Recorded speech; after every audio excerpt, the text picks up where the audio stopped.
கர்த்தருக்கு ஸ்தோத்திரம். கர்த்தருக்குள் மிகவும் பிரியமான என் அன்பு சகோதர சகோதரிகளே, நம்மை உண்டாக்கினவரும் நம்மை உருவாக்கினவரும் நம்மை போஷித்து ரட்சித்து ஆசீர்வதித்து வழிநடத்தி வருகிற நம் கர்த்தரும் ரட்சகரமாக இருக்கிற இயேசு கிறிஸ்துவின் இனிய நாமத்தில் உங்களை யாவரையும் என் அன்போடு நான் வாழ்த்துகிறேன். மீண்டுமாக இந்த காலை வேளையில் தொலைக்காட்சி நிகழ்ச்சிகள் மூலமாக உங்களை சந்திப்பதற்கு பரிசுத்த ஆவியானவர் கொடுத்த நல்ல கிருபைக்காக நான் கர்த்தருக்கு நன்றி செலுத்துகிறேன். என் அன்பு கர்த்தருடைய பிள்ளைகளை, கடந்த 2 வாரங்களாக நாம் ஆண்டுடைய வார்த்தையை தியானித்து கொண்டு வருகிறோம். தேவனால் வரும் செழிப்பு என்கிற தலைப்பில் ஆண்டுடைய வார்த்தையை நம்ம தியானித்து கொண்டு வருகிறோம். இதற்கு ஆதாரமாய் கர்த்தர் கொடுத்த தேவனுடைய வார்த்தை அப்போஸ்தலர் நடபடிகள் 14ஆம் அதிகாரம் 17ஆம் வசனம் இப்படியே சொல்லுகிறது. அவர் கர்த்தர் நன்மை செய்து வந்து வானத்திலிருந்து மலைகளையும் செழிப்புள்ள காலங்களையும் நமக்கு தந்து ஆகாரத்தினாலும் நன்மையினாலும் நம்மை திருப்தி ஆக்குகிறார் என்கிற வார்த்தையை நம்ம ஆதாரமாக வைத்து முதல் நாளில் எகிப்து தேசம் எப்படி செழித்திருந்தது என்பதை குறித்தும் தாவீதினுடைய வாழ்க்கையில் ஆண்டவர் எப்படிப்பட்ட செழிப்பை கொடுத்தார் என்று சொல்லிக்கொண்டு நம்ம தியானித்தோம். சென்ற வாரத்தில் கர்த்தரை நம்புகிறவர்கள் செழித்திருப்பார்கள் என்கிற தலைப்பில் ஆண்டவராகிய இயேசு கிறிஸ்துவை நம்ம நம்பக்கூடிய வேளையில் எப்படி செழிப்பை பெற்றுக்கொள்ள முடியும் என்று சொல்லிக்கொண்டு ஒரு சில சாட்சிகளோடு யோபு தன்னுடைய வாழ்க்கையில எல்லாவற்றையும் இழந்து போன பிறகு அவன் இரட்டிப்பான ஆசீர்வாதங்களை எப்படி பெற்றுக்கொண்டான் என்பதை குறித்து நம்ம தியானித்தோம். உங்களுக்கு பிரயோஜனமாக இருந்திருக்கும் என்று சொல்லிக்கொண்டு நான் கர்த்தருக்குள்ளால விசுவாசிக்கிறேன். இன்றைக்கு நம்ம தியானிக்கக்கூடிய தியானம் என்னவென்று சொன்னால், கர்த்தருடைய ஆலயத்தில் நாட்டப்பட்டவர்கள் செழித்திருப்பார்கள். அதாவது ஆண்டவருடைய ஆலயத்தில் நாட்டப்பட வேண்டும். கர்த்தருடைய ஆலயத்தில் நாட்டப்பட்டிருந்தா நம்ம செழித்திருக்க முடியும். இதற்கு ஆதாரமாய் தேவன் கொடுத்த தேவனுடைய வார்த்தை சங்கீதங்களின் புஸ்தகம் 92ஆம் சங்கீதம் 13ஆம் வசனம் இப்படியா சொல்லுகிறது. கர்த்தருடைய ஆலயத்தில் நாட்டப்பட்டவர்கள் எங்கள் தேவனுடைய பிரகாரங்களில் செழித்திருப்பார்கள். கர்த்தருடைய ஆலயத்தில், அப்போது ஏன் ஒரு மனிதன் கர்த்தருடைய ஆலயத்தில் நாட்டப்பட்டிருக்க வேண்டும் என்று சொன்னால், கர்த்தருடைய ஆலயத்தில் என்ன இருக்கிறது என்று சொன்னால் பாதுகாப்பு இருக்கிறது. அந்த ஆலயத்தில் ஆண்டவருடைய வார்த்தை நமக்கு கடந்து வருகிறது.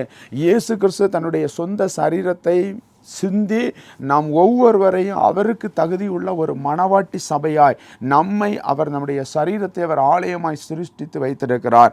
ஆகையால் நமக்குள்ளால நாம் என்ன செய்ய வேண்டும் என்று சொன்னால், தேவனுடைய ஆலயத்தில் நாட்டப்பட்டிருக்கக்கூடிய ஒரு மனப்பக்குவத்துக்கு நேராக, ஒரு சூழ்நிலைக்கு நேராக நம்முடைய வாழ்க்கை கடந்து வரும் பொழுது தான் ஆண்டவர் என்ன செய்வார் என்று சொன்னால், நம்மை செழித்திருக்க கர்த்தர் வல்லமை உள்ளவராக இருக்கிறார். அப்போ ஆண்டவருடைய ஆலயத்தில் நம்ம நாட்டப்பட வேண்டும் என்று சொன்னால், நாம் தேவனுடைய கட்டளைகள், தேவனுடைய பிரமாணங்கள், தேவன் நமக்கு கற்றுக் கொடுத்திருக்கக்கூடிய பாதையை நம்முடைய வாழ்க்கையில் கை கொண்டு அவருக்கு சாட்சி உள்ள ஒரு ஆவிக்குரிய வாழ்க்கை வாழ்வது மட்டுமில்லாமல் கர்த்தரை நம்ம மகிமைப்படுத்தும் பொழுதுதான் ஆண்டவருடைய அன்பு நமக்குள்ளால கடந்து வரும். ஏனென்று சொன்னால், அந்த ஆலயத்திலிருந்து நம்ம பெற்றுக்கொள்ளக்கூடிய அபிஷேகம், அந்த ஆலயத்திலிருந்து தேவன் நமக்கு தரக்கூடிய ஆசீர்வாதங்கள், அந்த ஆலயத்திலிருந்து கர்த்தர் நமக்கு கொடுக்கக்கூடிய கிருபை இரக்கங்கள் எல்லாவற்றையும் நாம் சுதந்திரிக்க முடியுமே தவிர மனம் போன போக்கில் நம்முடைய வாழ்க்கை இருக்கும் என்று சொன்னால் ஒருபோதும் நம்ம ஆண்டவருடைய ஆலயத்திலிருந்து ஆசீர்வாதத்தை பெற்றுக்கொள்ள முடியாது. இயேசு இந்த உலகத்தில் ஊழியம் செய்யக்கூடிய வேளையில் ஒரு சம்பவத்தை சொன்னார். லூக்கா 13ஆம் அதிகாரம் 6ஆம் வசனம் இப்படியே சொல்லுகிறது. இயேசு ஒரு ஓமையை சொன்னார். என்ன சொன்னார்? ஒருவன் ஒரு திராட்சை தோட்டத்தில் ஒரு அத்தி மரத்தை நட்டிருந்தான். அவன் அதில் கனியை தேடின பொழுது ஒன்றும் காணவில்லை. அதாவது திராட்சை செடி என்று சொல்லக்கூடியது மிருதுவான செடி. அப்போ அந்த திராட்சை செடி இருக்க வேண்டிய இடத்துல என்னன்னு சொன்னால் அத்தி மரம் ரொம்ப ஹார்டான ஒரு மரம். அந்த மரத்தை நட்டிருக்கிறான். ஆனால் அதில் அவன் ஏற்ற நேரத்தில் அந்த அத்தி மரம் கனி கொடுக்க வேண்டிய நேரத்தில் அதில் கனியை தேடின பொழுது கனி கிடைக்கல. இது எதை குறிக்கிறது என்று சொன்னால், திராட்சை செடி இருக்க வேண்டிய இடத்துல, அதாவது மிருதுவான செடி இருந்து அதுக்கு செய்ய வேண்டிய காரியங்களை செய்யக்கூடிய வேளையில் அது கனி கொடுக்கும். ஆனால் அது இருக்க வேண்டிய இடத்துல இன்னொரு. இது எதை குறிக்கிறது என்று சொன்னால், கர்த்தருக்கு என்று சொல்லிக்கொண்டு நாம் செய்யக்கூடிய கணம், கர்த்தரை மகிமைப்படுத்த வேண்டியது, கர்த்தருடைய சமூகத்தில் நம்ம பெற்றுக்கொள்ள வேண்டிய ஆசீர்வாதங்களை நாம் அவருக்கு பிரியமாய் நடந்தால் மட்டுமே நாம் பெற்றுக்கொள்ள முடியுமே தவிர உலக பிரகாரமான காரியங்களுக்குள்ளால் நம்ம அடிமைப்படும் பொழுது நாம் பெற்றுக்கொள்ள முடியாது என்பதை இந்த ஓமையிலிருந்து நம்ம என்ன செய்ய முடியும்னு சொன்னால் அறிந்து கொள்ள முடியும். அதாவது எந்த இடத்துல திராட்சை செடி இருக்கணும் அந்த இடத்துல திராட்சை செடி இருக்கணும், எந்த இடத்துல அத்திமரம் இருக்கணும் அந்த இடத்துல அத்திமரம் இருக்கணும், எந்த இடத்துல பனைமரம் இருக்கணும் அந்த இடத்துல பனைமரம் இருக்கணும், எந்த இடத்துல ஆலமரம் இருக்கணுமோ அது அந்தந்த இடத்துல அது இருந்தால், அப்போ நம்முடைய தனிப்பட்ட வாழ்க்கையில் நாம் வேலை செய்யலாம், தொழில் செய்யலாம், உலக பிரகாரமான காரியங்கள் இருக்கலாம், ஊழியம் செய்யலாம். ஆனால் நமக்கென்று சொல்லிக்கொண்டு ஆண்டவர் வைத்திருக்கக்கூடிய காரியங்களை நாம் அந்தந்த நேரத்தில் அதன்படி நம்ம கீழ்ப்படிந்து கடைபிடித்து நடக்கக்கூடிய வேளையில் தான் ஆண்டவருடைய ஆசீர்வாதம் நம்முடைய வாழ்க்கையில் வரும். அதனால தான் சங்கீதக்காரன் சொல்கிறான், கர்த்தருடைய ஆலயத்தில் நாட்டப்பட்டவர்கள் எங்கள் தேவனுடைய பிரகாரம். அப்போ நீ ஆலயத்தில் நீ நாட்டப்பட வேண்டும் என்று சொன்னால் ஜெபத்தில் நீ உண்மையாக இருக்கணும், வேதம் வாசிக்கிறதுல தேவனுக்கு பிரியமாக இருக்கணும், ஆலயத்தினுடைய காரியங்களில் பங்கெடுக்க வேண்டும். ஆனால் இன்றைக்கு அநேகர் என்ன செய்கிறார்கள் என்று சொன்னால், ஆண்டவருடைய ஆலயத்தை அசட்டை பண்ணக்கூடிய ஒரு சூழ்நிலைக்கு நேராக நம்முடைய வாழ்க்கை இருந்து கொண்டிருக்கிறது. ஏசாயா தீர்க்கதரிசியின் புஸ்தகம் 58ஆம் அதிகாரம் 13-14 வசனங்களை நீங்கள் வாசித்து பார்த்தால் அந்த வசனம் இப்படியே சொல்கிறது, என் பரிசுத்த நாளாகிய ஓய்வு நாளிலே உனக்கு இஷ்டமானதை செய்யாதபடி உன் காலை விலக்கி உன் வழியின்படி நடவாமலும் உனக்கு இஷ்டமானதை செய்யாமலும் உன் சொந்த பேச்சை பேசாமலும் இருந்து ஓய்வு நாளை மனமகிழ்ச்சியின் நாள் என்றும் கர்த்தருடைய பரிசுத்த நாளை மகிமை உள்ள நாள் என்றும் சொல்லி அதை மகிமையாக எண்ணுவாயானால் கர்த்தரில் மனமகிழ்ச்சியாயிருப்பாய். கர்த்தருடைய வாய் இதை சொல்லிட்டு, அப்போ ஆண்டவருக்கு என்று சொல்லி கொண்டு கொடுக்க வேண்டிய அந்த பரிசுத்தமான ஓய்வு நாள், அந்த பரிசுத்தமான ஓய்வு நாளில் நம்ம இஷ்டப்படி என்ன செய்யக்கூடாது, நடக்கக்கூடாது, நம்ம இஷ்டப்படி செய்யக்கூடாது, நம்ம இஷ்டப்படி செயல்படக்கூடாது. ஆனால் இன்றைக்கி உலக பிரகாரமாக இருக்கக்கூடிய அநேக ஜனங்களை பார்த்தீங்கன்னு சொன்னால் என்ன செய்வாங்கன்னு சொன்னால், இன்க்ளூடிங் ஆண்டவருடைய பிள்ளைகள், நான் சொல்லக்கூடியது கர்த்தருடைய பிள்ளைகளுக்கு சொல்கிறேன். அதாவது இயேசு கிறிஸ்துவை தங்கள் வாழ்க்கையில் இரட்சகராக ஏற்றுக்கொண்டு இயேசுவின் நாமம் இனிதான நாமம், இயேசு தான் என் வாழ்க்கையை மாற்றினார், இயேசு தான் எனக்கு உண்மையான தேவன், நான் அவர் இல்லைன்னு சொன்னால் நான் இன்னைக்கு உயிரோடு இருந்திருக்க மாட்டேன், அவர் தான் என்ன குடும்பத்தை ஆசீர்வதித்தார், என் பிள்ளைங்களை ஆசீர்வதித்தார், என்னுடைய சூழ்நிலையை ஆசீர்வதித்தார் என்று சொல்லக்கூடிய கர்த்தருடைய பிள்ளைகளுக்கு நான் சொல்லக்கூடிய காரியம் என்னவென்று சொன்னால், இன்றைக்கு அநேகர் என்ன செய்கிறார் என்று சொன்னால், ஆண்டவருக்கு பிரியமுள்ள பரிசுத்த நாளை, கர்த்தரை மகிமைப்படுத்த வேண்டிய நாளை, கர்த்தருக்கு என்று சொல்லிக்கொண்டு கொடுக்க வேண்டிய நாளை இன்றைக்கு உலக பிரகாரமாக அநேகர் என்ன செய்கிறார்கள் என்று சொன்னால் அசட்டை பண்ணுகிறது நிமித்தமாக தேவனுடைய சமூகத்திலிருந்து அவர்களுக்கு கிடைக்க வேண்டிய அநேக ஆசீர்வாதங்கள் தடைபடுகிறது என்பதில் சந்தேகமே கிடையாது.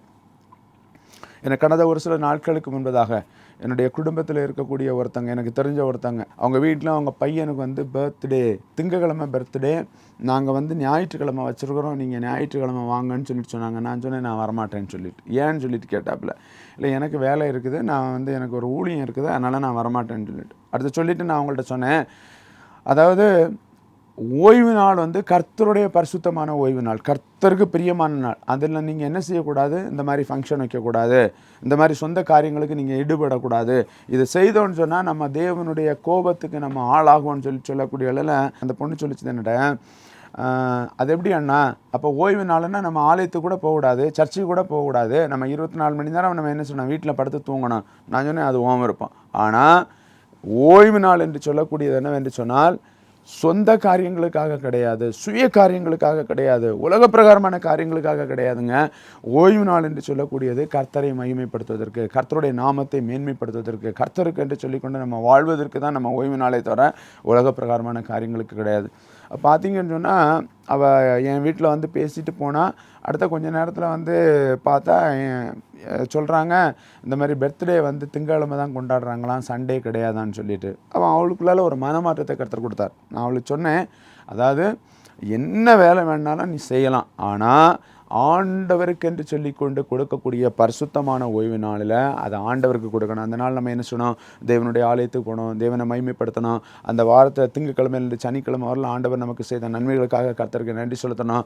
ஆலய காரியங்கள் முடிந்து நம்ம வீட்டுக்கு வந்தோமா, நம்ம சாப்பிட்டோமா, நம்ம கொஞ்சம் ரெஸ்ட் எடுத்தோமா, திரும்பவும் நம்ம என்ன செய்யணும்னு சொன்னால் தேவ சமூகத்தில் உட்காந்து குடும்பங்களுக்காக, பிள்ளைகளுக்காக, அல்லது நம்முடைய தொழிலுக்காக, அல்லது ஊழியத்துக்காக, அல்லது ஒரு 4 பேருக்கு ட்ராக்ஸ் கொடுக்குறோமா, ஒரு 4 பேருக்கு சுவிசேஷன் சொல்கிறோமா, ஒரு 4 பேருக்காக தெரிஞ்சவங்களுக்கு ஃபோன் பண்ணி நம்ம ஜெபிக்கிறோமா. ஸோ இந்த மாதிரி தான் நம்ம என்ன செய்ய வேண்டும் என்று சொன்னால் பரிசுத்தமான ஓய்வு நாளை நம்ம அனுசரிக்க வேண்டுமே தவிர, அன்னைக்கு தான் நம்ம நல்லா தூங்குறது, அன்னைக்கு தான் இருக்கக்கூடிய அழுக்கு மூட்டை துணிகளை எல்லாம் துவைக்கிறது, அன்னைக்கு தான் நம்ம என்ன செய்கிறோன்னு சொன்னால் ஏதாவது சொந்தக்காரங்க வீட்டுக்கு போகிறது, அன்னைக்கு தான் நம்ம என்ன செய்கிறோன்னு சொன்னால் உலக பிரகாரமான காரியத்துக்கு நம்ம என்ன செய்கிறதுன்னா அடிமைப்படுத்துறது. ஸோ இந்த மாதிரிப்பட்ட காரியங்களுக்கு நம்முடைய வாழ்க்கையை நம்ம என்ன செய்யக்கூடாதுன்னா, ஒரு பொழுது நம்ம என்ன செய்யக்கூடாதுன்னா அடிமைப்படுத்தக்கூடாது. அதனால தான் அந்த வசனம் சொல்லுகிறது, என் பரிசுத்த நாளாகிய ஓய்வு நாளில் உனக்கு இஷ்டமானதை செய்யாதபடி உன் காலை விலக்கி உன் வழியின்படி நடவாமல், ஆண்டவருக்கு பிரியமாக நடக்கணும், ஆண்டவருடைய சித்தத்தின்படி நடக்கணும். அது கர்த்தருக்கு மனமகிழ்ச்சியின் நாள் என்றும் அது ஆண்டவருக்கு பிரியமுள்ள நாள் என்று நம்ம மகிமையாக எண்ணுவோம் என்று சொன்னால் நம்ம கர்த்தருக்குள்ளால் மனமகிழ்ச்சியாக இருக்க முடியும். போன மாதம் ஒரு முறை பல்லாவரத்தில் இருக்கக்கூடிய ஒரு சபையில் ஆண்டுடைய வார்த்தை பகிர்ந்து கொள்ளும்படி அழைக்கப்பட்டேன். அங்கே போகக்கூடிய வேளையில் அது சபையில் இருக்கக்கூடிய அந்த பாஸ்டரோட அம்மா சொன்னாங்க, பாஸ்டர் அம்மா சொன்னாங்க, என்னுடைய கணவனார் ஞாயிற்றுக்கிழமை துணி ஊற வச்சு துவைக்கிறது, அதாவது அவங்க ரட்சிப்பின் அனுபவத்தில் கடந்து வருவதற்கு முன்னால், ஊழியத்தை செய்கிறதுக்கு முன்னால், ஊழிய பாதையில் வருவதற்கு முன்பதாக காலையில் வந்து சரி சர்ச்சு முடிஞ்ச அப்புறம் துணியெல்லாம் துவைக்கலான்னு சொல்லிட்டு காலையில் சர்ச்சுக்கு போகிறதுக்கு முன்னால் துணியை வந்து ஊற வச்சாலே அவர் வந்து என்ன செய்வாரான்னு சொன்னால் திட்டிடுவாரான். ஏன்னு சொன்னால் அது வந்து ஆண்டவருடைய பரிசுத்தமான நாள். அந்த நாளில் நம்ம என்னன்னா உலக பிரகாரமாக காரியங்கள் எதையும் நம்ம செய்யக்கூடாது. ஆனால் ஆண்டவர் என்ன செய்தார், அதன்படி அந்த சகோதரி கீழ்ப்படிஞ்சு நடக்க ஆரம்பித்தாங்க.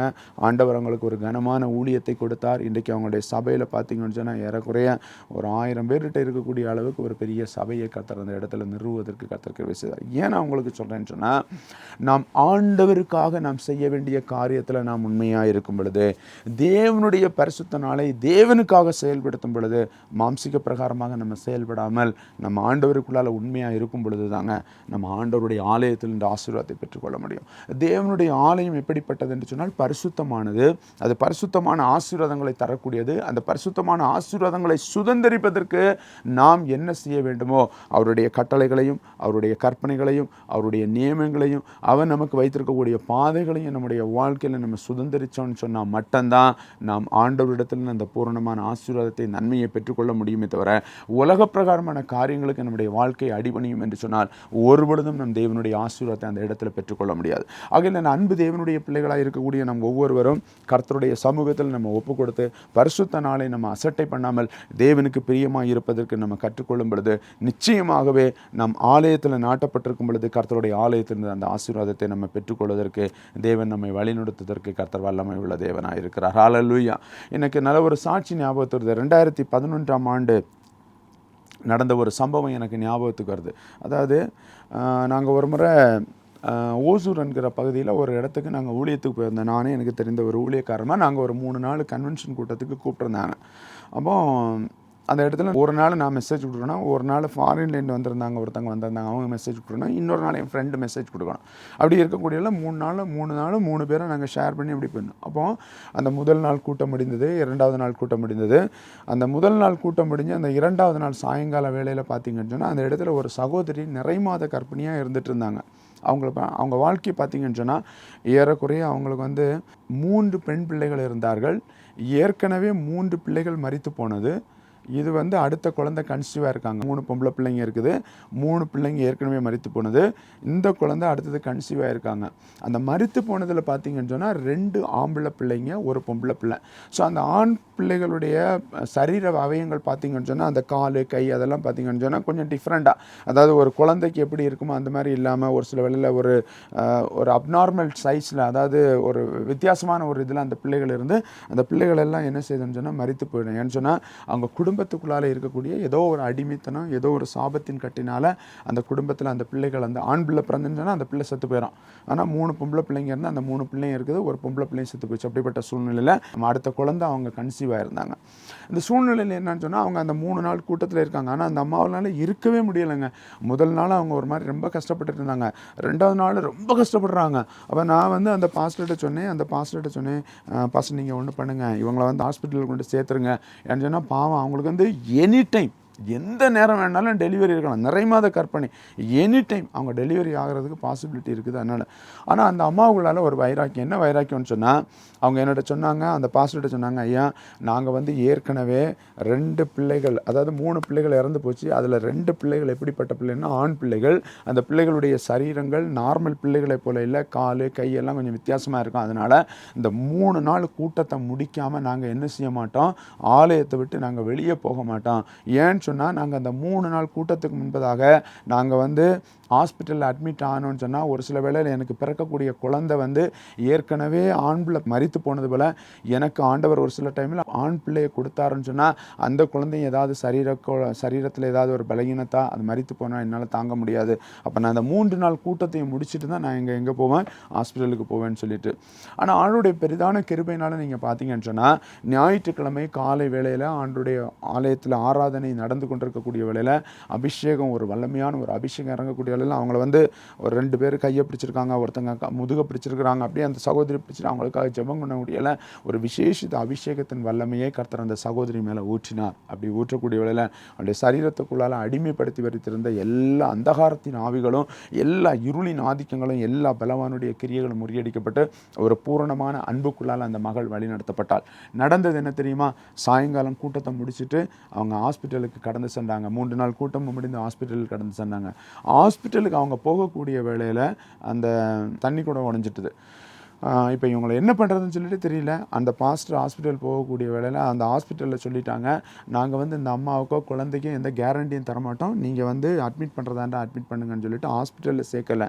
ஆனால் அந்த பாஸ்டர் என்ன செய்துட்டாருன்னு சொன்னால், அவங்களுக்கு தெரிஞ்ச ஒரு நர்ஸ் மூலமாக வேறு ஒரு ஹாஸ்பிட்டலில் கொண்டு போய் அங்கே சேர்த்தாங்க. இன்றைக்கி நைட்டு அட்மிட் பண்ணுறாங்க.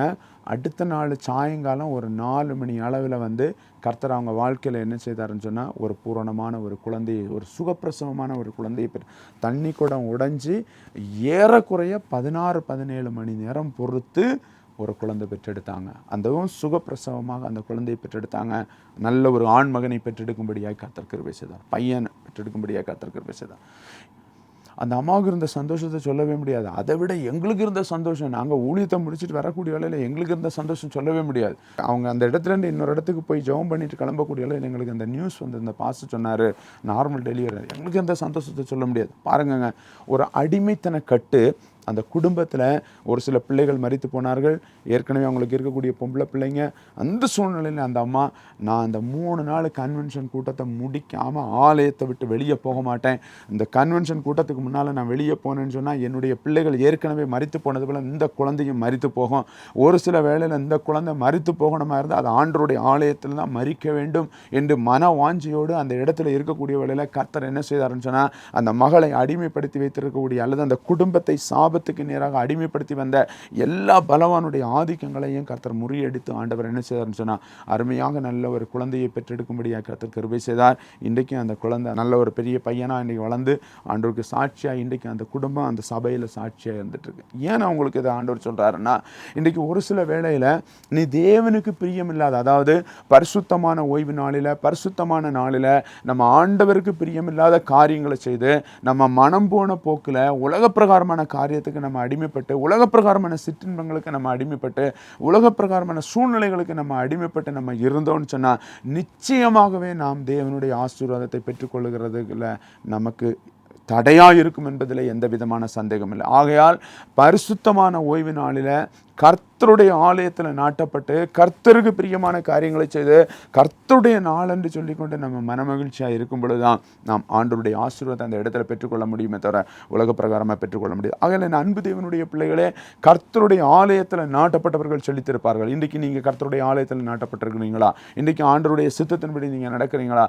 ஆண்டவர் விரும்புகிறத நம்ம செய்கிறோமா என்று சொல்லிக்கொண்டு நம்ம ஒவ்வொருவரும் நம்மை அறிந்து ஆராய்ந்து பார்க்க வேண்டிய சூழ்நிலையில் இருக்கிறோம். நிச்சயமாகவே ஒவ்வொரு மனிதனுக்குள்ளாலும் ஏதாவது ஒரு சூழ்நிலை, ஏதாவது ஒரு காரியத்தில் வந்து நமக்கு நெருக்கங்கள் வரும், போராட்டங்கள் வரும். சில வேளை சரீர பிரகாரமாக பலகீனமாக இருக்கக்கூடிய வேளையில் நம்ம போக முடியாது.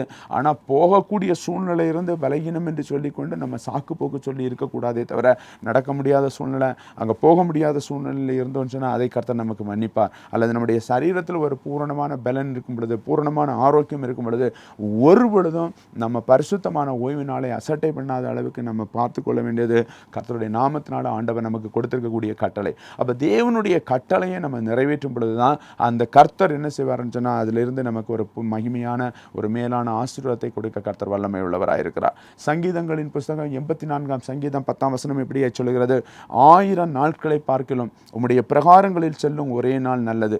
ஆகாமிய கூடாரங்களில் வாசமாய் இருப்பதை பார்க்கிலும் என் தேவனுடைய ஆலயத்தின் வாசல் படியில் காத்திருப்பதையே நான் தெரிந்து கொள்வேன் என்று சொல்லிக்கொண்டு சங்கீதக்காரன் சொல்லும் பொழுது சொல்கிறான், 1000 நாட்களை பார்க்கலாம், உலக பிரகாரமாக எனக்கு இருக்கக்கூடிய 1000 நாட்களை பார்க்கலாம், உம்முடைய பரிசுத்த சமூகத்தில் இருக்கக்கூடிய ஒரே ஒரு நாள் நல்லது. ஆகாமிய கூடாரங்கள், உலக பிரகாரமாக எனக்கு இருக்கக்கூடிய பங்களா, எனக்கு இருக்கக்கூடிய மாளிகை, எனக்கு இருக்கக்கூடிய வீடு, அதில் இருக்கிறதை பார்க்கலாம், என் தேவனுடைய வாசல் படியில் காத்திருப்பதை நான் நாடுவேன் என்று சொல்லிக்கொண்டு சங்கீதக்காரன் தாவீது ஆண்டவருக்காக என்னென்ன அவன் பிரயாசப்பட்டானோ அது எல்லாவற்றையும் கர்த்தர் அவனுடைய வாழ்க்கையில் வாய்க்க பண்ணினார். ஆண்டவருக்காக ஒரு மகா பெரிய ஆலயத்தை கட்ட வேண்டும் என்று சொல்லிக்கொண்டு அவன் பிரயாசப்பட்டான். ஆனால் கர்த்தர் அவனுக்கு என்ன செய்தார்னு சொன்னால், ஒரு பெரிய ஒரு அரண்மனையை கர்த்தர் கட்டி கொடுத்தார்.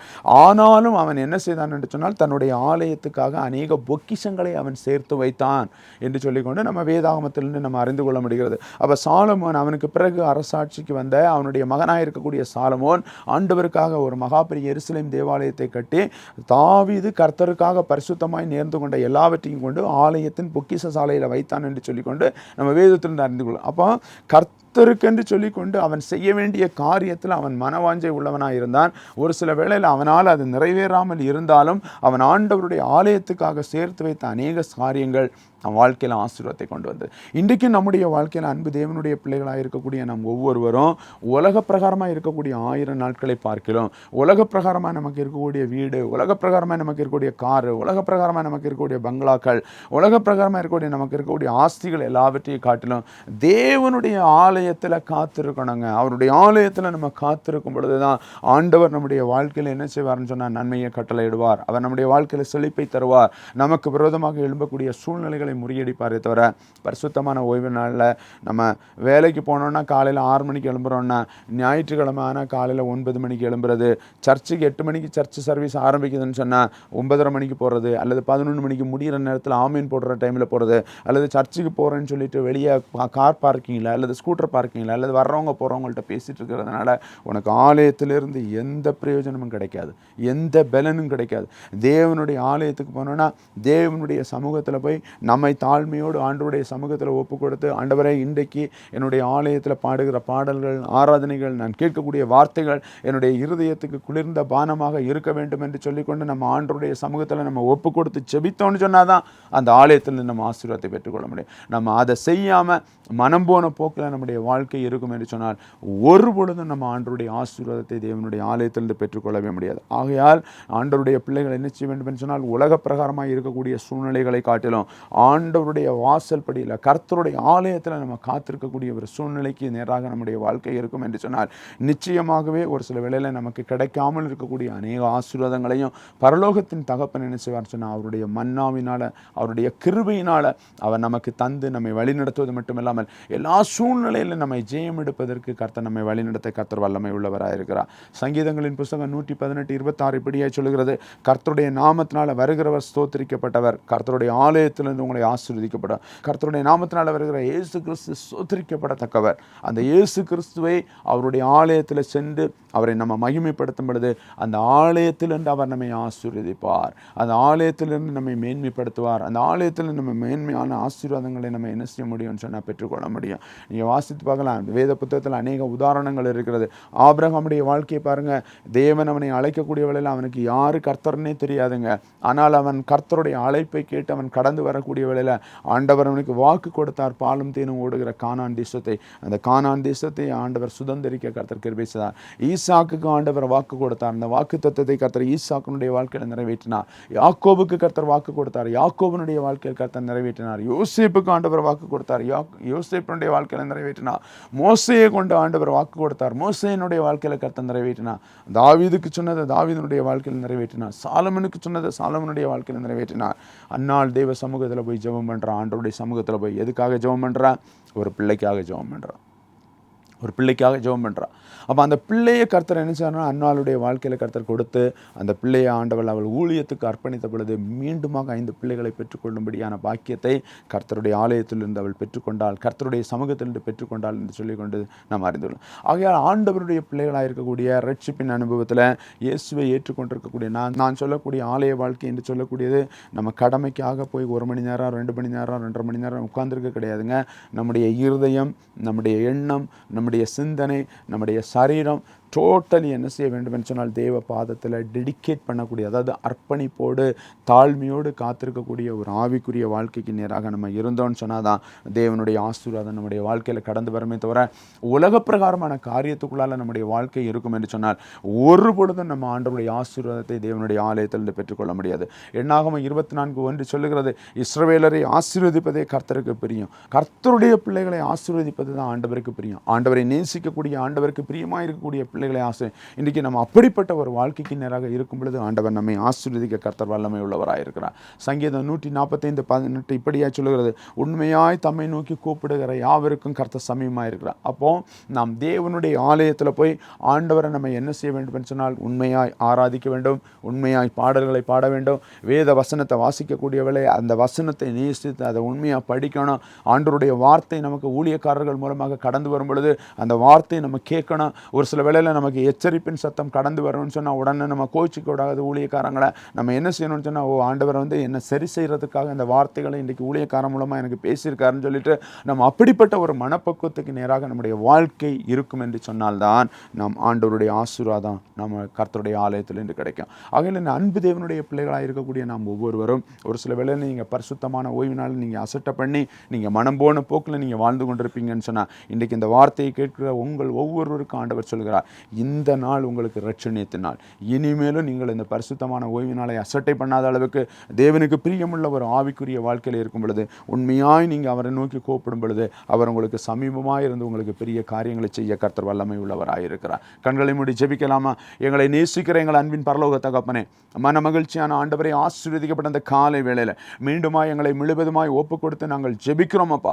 ஆண்டவரை, கர்த்தருடைய ஆலயத்தில் நாட்டப்பட்டவர்கள் எங்கள் தேவனுடைய பிரகாரங்களில் செழித்திருப்பார்கள். ஆண்டவரை, அந்த ஆலயத்தில் நாட்டப்படுவதற்கு ஆண்டவரை எங்களை தடை செய்கிற எல்லா பலவானையும் நாங்கள் இயேசுவின் நாமத்தினால முறியடிக்கிறோம். ஆண்டவரே, இந்த நாளில் தகப்பனே, இந்த தொலைக்காட்சி நிகழ்ச்சியை பார்த்து கொண்டிருக்கக்கூடிய ஜனங்கள் ஒரு சில வேளையில் உம்முடைய பரிசுத்த நாளை அசட்டை பண்ணி இந்த மனம் போன போக்கில் மனம் போன சூழ்நிலையில் ஆண்டவரே அவர்கள் அடிமைப்படுத்தப்பட்டிருப்பார்கள் என்று சொன்னால், தேவனாகிய கர்த்தர் ஆண்டவரே அவருடைய இருதயத்தில் பேசி ஆண்டவரே அவர்கள் தகப்பனே உலக பிரகாரமாக தகப்பனே அந்த பரிசுத்த நாளை அசட்டை பண்ணுகிற அந்த அந்தகார கிரியைகள் அவர்களை விட்டு அழிந்து போகும்படியா கர்த்தர் ஆண்டவரே அந்த பிள்ளைகள் கர்த்தரை துதிக்கக்கூடிய துதியிலும் கர்த்தருடைய ஆவியிலும் கர்த்தருடைய பலத்திலும் ஆண்டவரே அவர்கள் நிரம்பி வெளியக்கூடிய ஒரு பாத்திரமாய் தேவன் மாற்றும்படி ஜெபிக்கிறோம் அப்பா. உலக பிரகாரமான சிற்றின்பங்கள் மாறி போகட்டும், உலக பிரகாரமான அடிமைத்தனங்கள் மாறி போகட்டும், உலக பிரகாரமாக அவர்களை தகப்பனை வஞ்சிக்கிற எல்லா துரைத்தன ஆவிகளும் மாறிப்போய் ஆண்டவருடைய ஆலயத்தில் நாட்டப்பட்டு தேவனுடைய அன்பை பெற்று தேவனுடைய வல்லமையினால வழிநடத்தப்பட கிருபை செய்யும்படி ஜெபிக்கிறோம். இந்த வேளையிலும் சரீர பிரகாரமாக பலகீனத்தோடு மன பாரத்தோடு மன சஞ்சலத்தோடு இருக்கக்கூடிய குடும்பங்களுக்கு கர்த்தருடைய மகிமை இறங்குவதாக. ஆண்டவருடைய பிள்ளைகள் மேல் உம்முடைய அபிஷேகிக்கிற கரம் இறங்கி எல்லா பலகீன எல்லா அடிமைத்தனங்களும் மாறி தகப்பனை ஆரோக்கியத்தை பெற்று சுகமாய் வாழ்ந்திருக்க உடைய ஊழியக்காரனாய் நான் வாழ்த்துகிறேன். உடைய கிருபை அவளை சூழ்ந்து கொள்ளட்டும். தடைகளை மாற்றுங்க. தேவ பலன் ஒவ்வொருவர் மேலும் இருக்கட்டும். நன்மையும் கிருபையும் தொடரட்டும். கர்த்தர் பெரிய காரியங்களை செய்யுங்க. மகிமைப்படுத்துங்க, மகிமை அடைங்க. இயேசுவின் வல்லமை உள்ள நாமத்தில் ஜெபிக்கிறேன் பரிசுத்த பிதாவே. ஆமேன், ஆமேன், ஆமேன். கர்த்தர் உங்களை ஆசீர்வதிப்பாராக. என் அன்பு கர்த்தருடைய பிள்ளைகளே, இந்த தெய்வ செய்தி உங்களுக்கு பிரயோஜனமாக இருந்திருக்கும் என்று நான் கர்த்தருக்குள் விசுவாசிக்கிறேன். இந்த தெய்வ செய்தியினுடைய தொடர்ச்சியை நீங்கள் மீண்டுமாக அடுத்த வாரத்தில் பார்த்து கர்த்தரை மகிமைப்படுத்தலாம். God bless you all.